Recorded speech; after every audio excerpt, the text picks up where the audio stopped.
The Showdown Effect, the story started when Arrowhead had wrapped up Magica.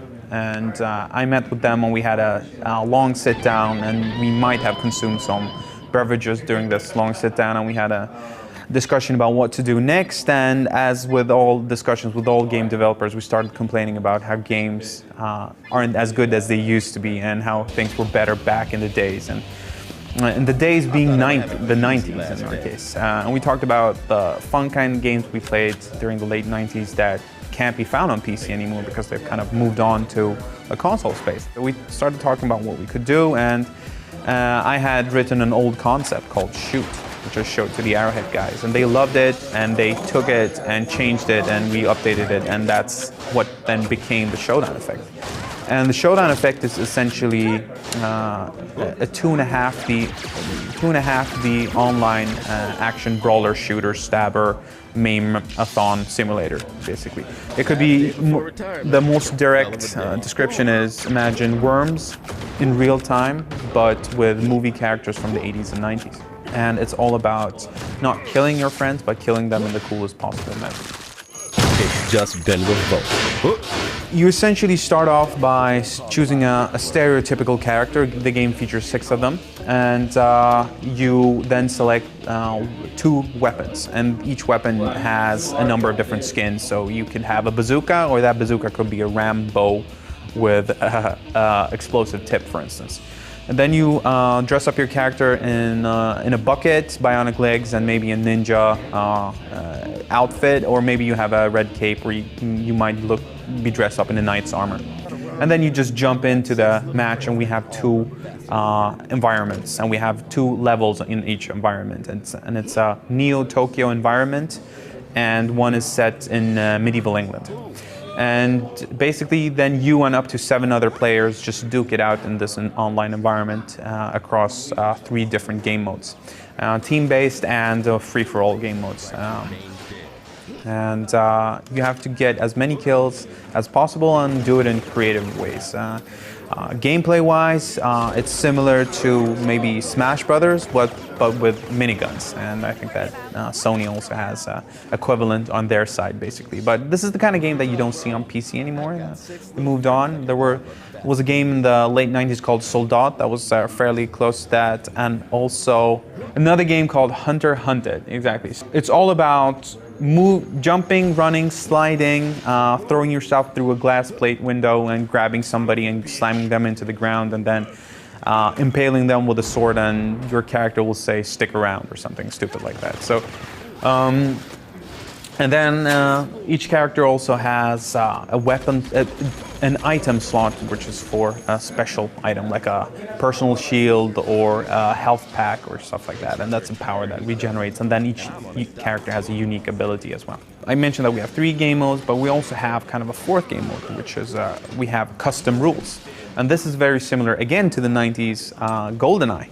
GoldenEye had, in the multiplayer session, a number of different rule sets. You could decide if you want to play with pistols only or rocket launchers only, and it works the same way in the Showdown Effect. This was a game that we just made this game thinking this would be the kind of game that we would like to play during the weekends with our friends while having a LAN party, or if we're at a big LAN or whatever. You play your StarCraft matches, you have a great time, but losing at StarCraft isn't that fun. So let's make a game that's fun at winning, but also fun at losing. It's while you lose. So it's one of those games that we think that it has a lot of competitive features, but it's not a competitive game. But I think that a lot of competitive gamers will enjoy it, and it's a fun, very simple brawler in that way.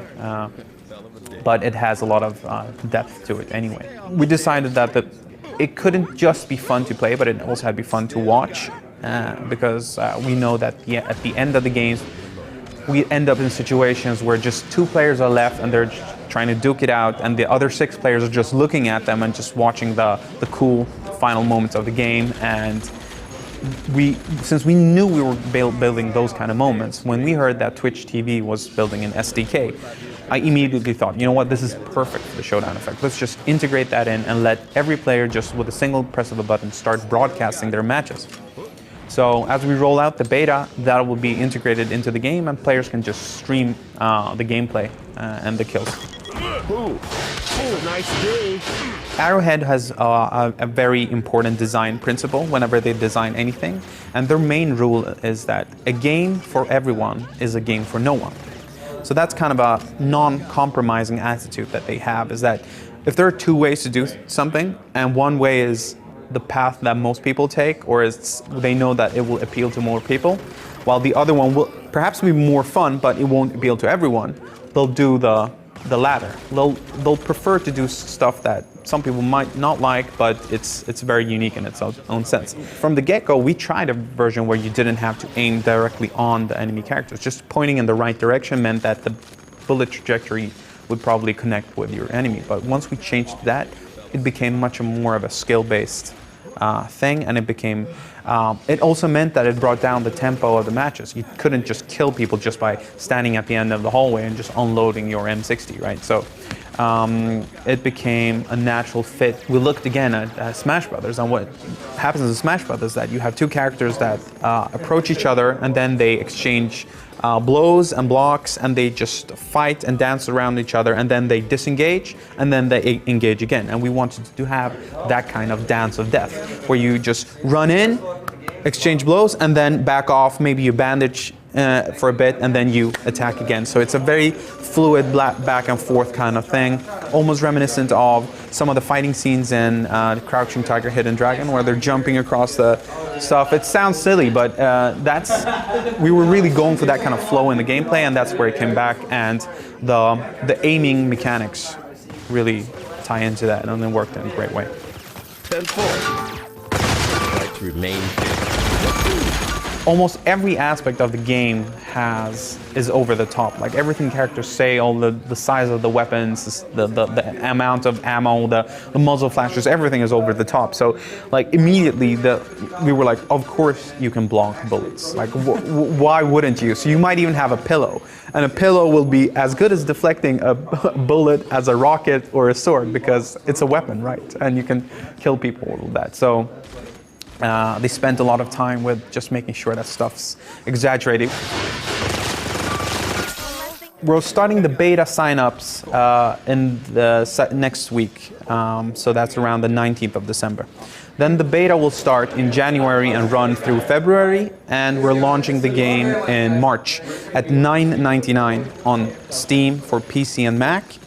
And from that point on, it's up to the gamers what we do next. They tell us if they want more team modes, if they want more weapons, more characters, everything, and we'll build a lot of stuff. So the game will feature an in-game store that has a bunch of free stuff from the launch, and then we'll add stuff as we go along. And as with all Arrowhead games, as we add content, some will be free, other things will be paid for, and always we make sure not to exclude anyone from the community.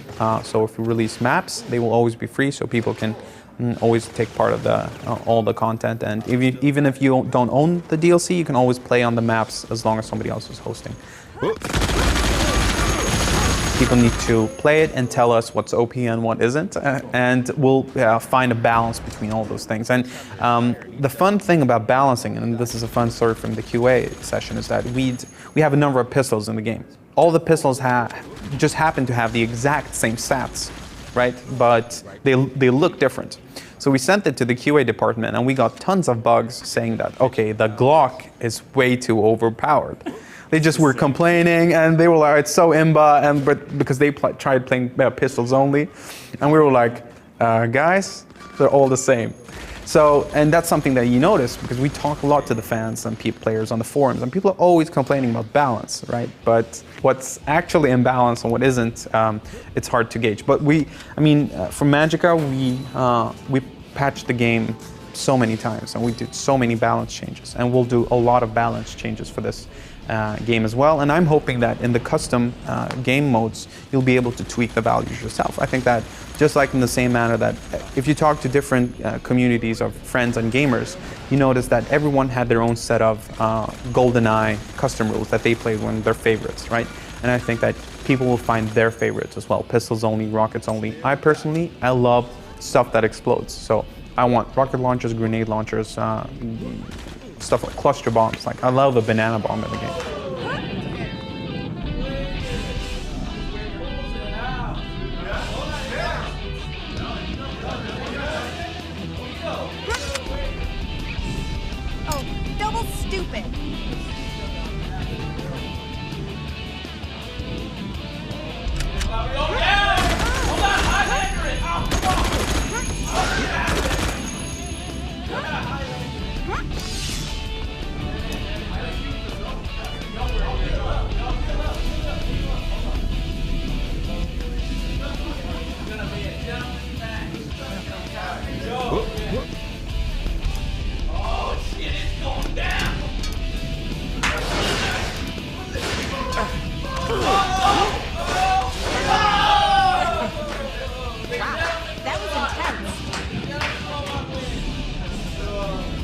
if people liked multiplayer games in the 90s, they're gonna enjoy this game.